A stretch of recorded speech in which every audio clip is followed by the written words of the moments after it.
साहब, कोई खतरे की बात तो नहीं है ना? देखिए, जहरीली गैस जो है फेफड़ों में जा चुकी है, इसलिए अभी हम कुछ कह नहीं सकते।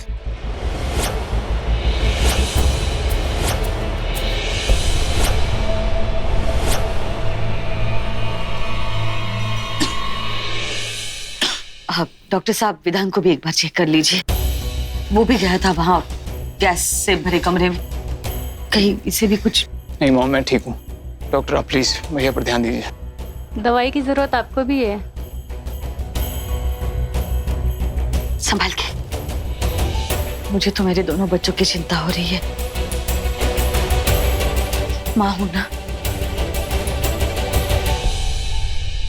मेरी ही गलती, मुझे इन्हें अकेले जाने ही नहीं देना चाहिए था।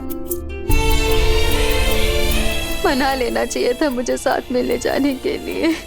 बेटा अपने आप को दोष मत दो। तुमने तो पूरी कोशिश की थी सुयश को रोकने की, लेकिन इस पे ही जिद सवार थी। जीजू अपने साथ पुलिस भी तो नहीं लेकर गए थे ना। नाराज जो थे मुझसे, गुस्से में निकल गए। भाभी माँ, प्लीज खुद को दोष मत दीजिए। आपकी वजह से ही भैया को बचा पाए हैं। अगर आप मुझसे नहीं कहती तो मैं ऑफिस नहीं जाता ना। विधान, मैं सुयश को फोन लगाने की कोशिश कर रही हूँ लेकिन फोन नहीं लग रहा है। भाभी माँ, अभी भैया ने डैड को फोन किया था, वो आ रहे हैं ऑफिस से, और उन्होंने तो लैंडलाइन से फोन किया था। पर अब तो लैंडलाइन भी नहीं लग रहा है विधान। मुझे बहुत घबराहट हो रही है। एक बार तुम जाकर ऑफिस देखा हो ना उन्हें। वो पुलिस प्रोटेक्शन भी नहीं लेके गए हैं अपने साथ। दिल घबरा रहा है मेरा।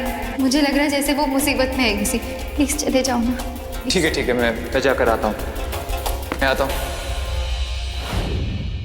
पर फिर भी देखो ना क्या हो गया विधान। डॉक्टर साहब बोलिए ना कि ठीक है, इन्हें कुछ नहीं हुआ है। अगले 12 घंटे में अगर इन्हें होश आ जाता है तो कोई घबराने की बात नहीं है।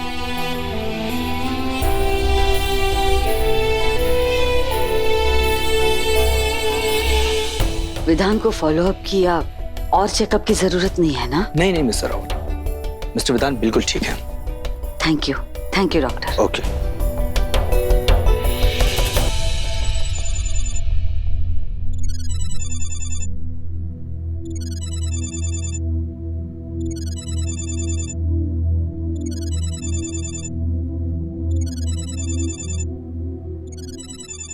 फाल्गुनी का फोन यहाँ।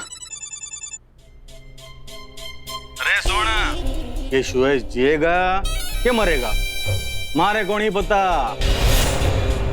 लेकिन थारे समझ में एक बात तो आ गई होगी कि मैं किस हद तक जा सकता हूं।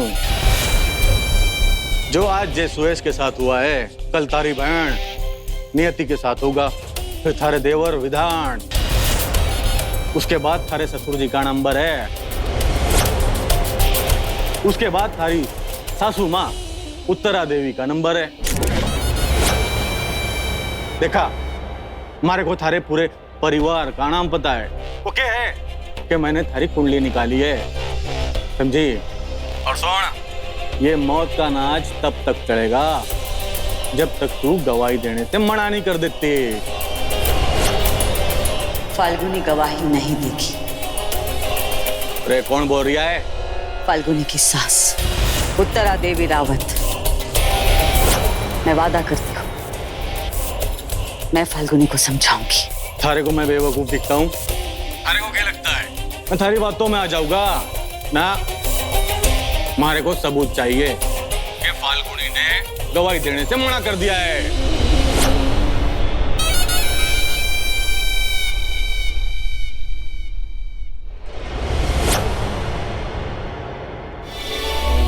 बोल तो दिया फाल्गुनी को समझाऊंगी,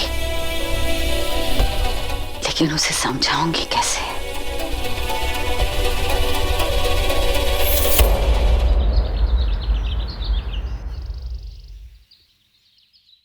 फाल्गुनी को गवाही देने से रोकना होगा, इससे पहले कि वो।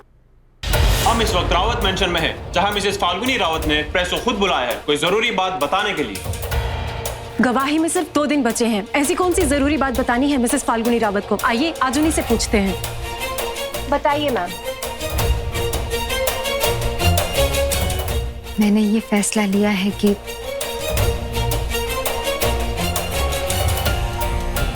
मैं कोर्ट में जाके कोई गवाही नहीं दूंगी।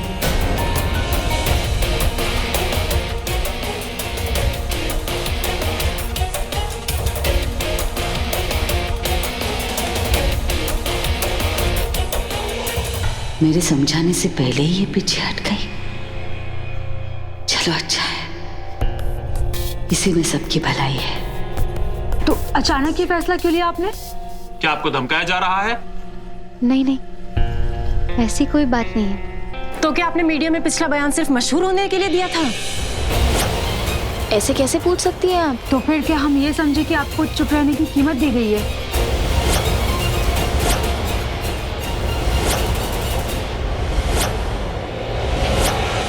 या फिर हम ये समझे मिसेस फाल्गुनी रावत ने अपना ईमान बेच दिया?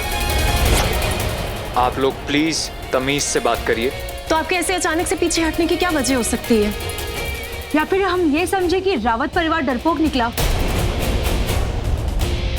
बताइए बताइए फाल्गुनी जी, क्या आपने पैसों के लिए अपना ईमान बेच दिया? मैंने तुमसे कहा ना तमीज से बात करो। बंद करो ये सब। चलो। विधान, क्या कर रहे हो? मैंने सिर्फ आपको इसलिए बुलाया था क्योंकि मैं आपको बताना चाहती थी कि मैं कोई गवाही नहीं दूंगी। अब आप जा सकते हैं।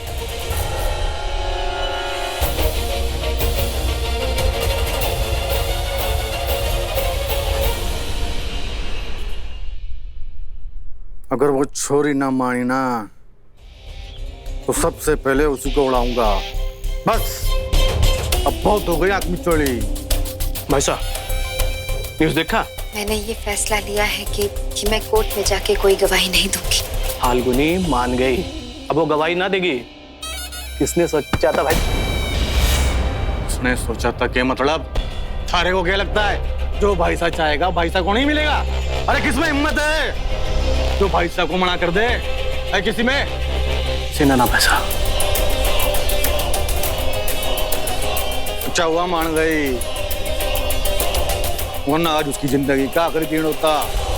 अरे लखन, एक काम कर, तू जेल जाकर मगन को खबर कर कि अब मारे को फाल्गुनी से कोई खतरा नहीं है। उसने अदालत में गवाही देने से मना कर दिया है। बस मगन से कहना है कि पुलिस के सामने अपना मुंह ना खोले। 2-4 दिनों की बात है, मैं निकाल लूंगा उसको। जी भाई साहब।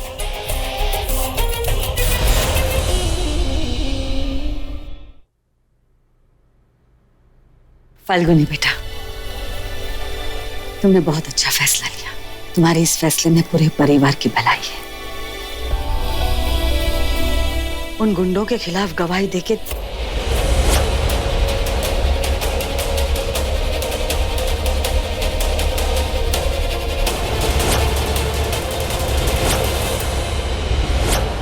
थैंक्स फाल्गुनी जी, हमने जैसा सोचा था आपने वैसा ही किया।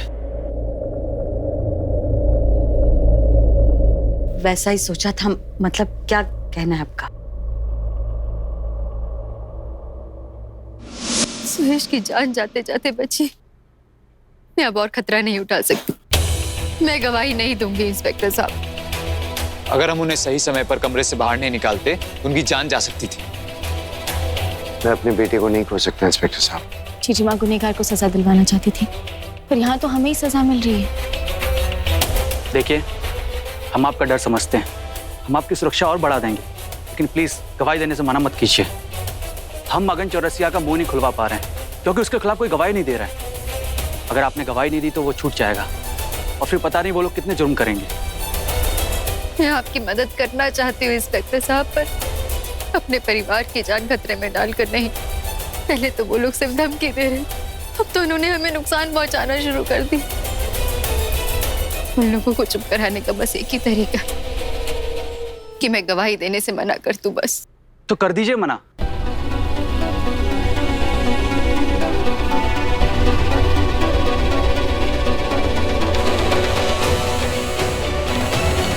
क्या? लेकिन मीडिया के लिए। हम मीडिया को यहाँ बुलाएंगे और आप उनसे कहेंगे कि आप गवाही नहीं दे रहे।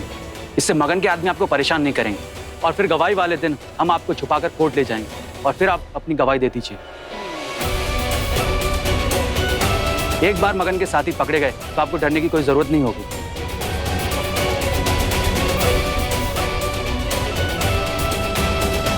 देखिए, यकीन मानिए, आपको कोई खतरा नहीं होगा और आप कानून की मदद भी कर पाएंगे।